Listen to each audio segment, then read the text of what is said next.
Hey everybody, it's Lon.TV, and I've got a fun follow-up from our Nintendo Switch review that we did the other night. You'll notice my left-hand Joy-Con is missing, and that is because I have given it a new task, which is controlling my almost 30-year-old Nintendo Entertainment System up there. Now, this is not something you can do by default, of course. You do need some additional hardware, but it's hardware that can be easily acquired. And you might remember that we reviewed the 8-bit DOE controllers recently, the Super Nintendo version, which I have right here. And what these are replica controllers that look and feel almost identical to the originals that were available on the original NES and SNES consoles. I think they have a few others available too that replicate whatever original controller they're trying to replicate. Of course, they've added a few extra buttons to the NES version here, but it otherwise feels very similar. And the magic here is coming out of this little protrusion on the front of the NES, which is their retro receiver. These are add-ons that you can get. They're not all that expensive. And what they do is they plug into the front of your old game console and then allow you to use these replica controllers wirelessly to the original hardware. And the really cool thing is that they are powered by the controller port, so there's no power needed for this little receiver. It just gets what it needs from the old controller port, and if you update the firmware on it to support the Joy-Cons here, all you have to do is just push the button here and it pairs up and you are back in the game. It's really kind of cool how how seamless actually this has been working, except right now, of course, I think it must have paired up with the other controller maybe. That could be what's going on. There we go. So it's really cool how seamless this is working and really very little lag to it.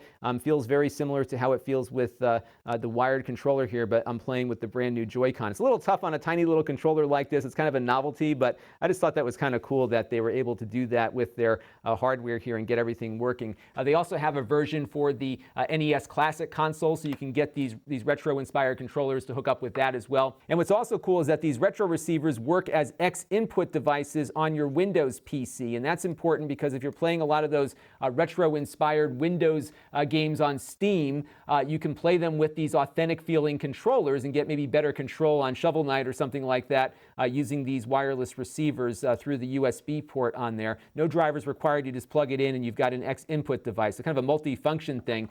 They also connect up via Bluetooth to Android devices too. So a lot of flexibility with these. Again, really check out my review on the SNES version because it is a really cool product they have here, and I really like these things. I use them quite a bit. And I do want to mention, as I always do, I'm going to do it at the end this time in the interest of full disclosure, that I bought all of this stuff with my own funds, including the Nintendo up here that I think I got as a gift when I was 10 or 11 years old. So all the opinions you just heard were my own. Nobody was paying for this review. I like stuff like this, and I wanted to tell you about it so you can get your Joy-Cons out and start playing your NES again. I'll put some links down below where you can find all this stuff in the video description. This is Lon.TV, thanks for watching.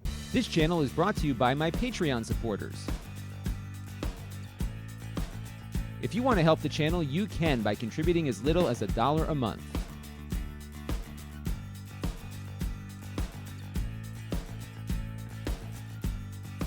Head over to Lon.TV/Patreon to learn more.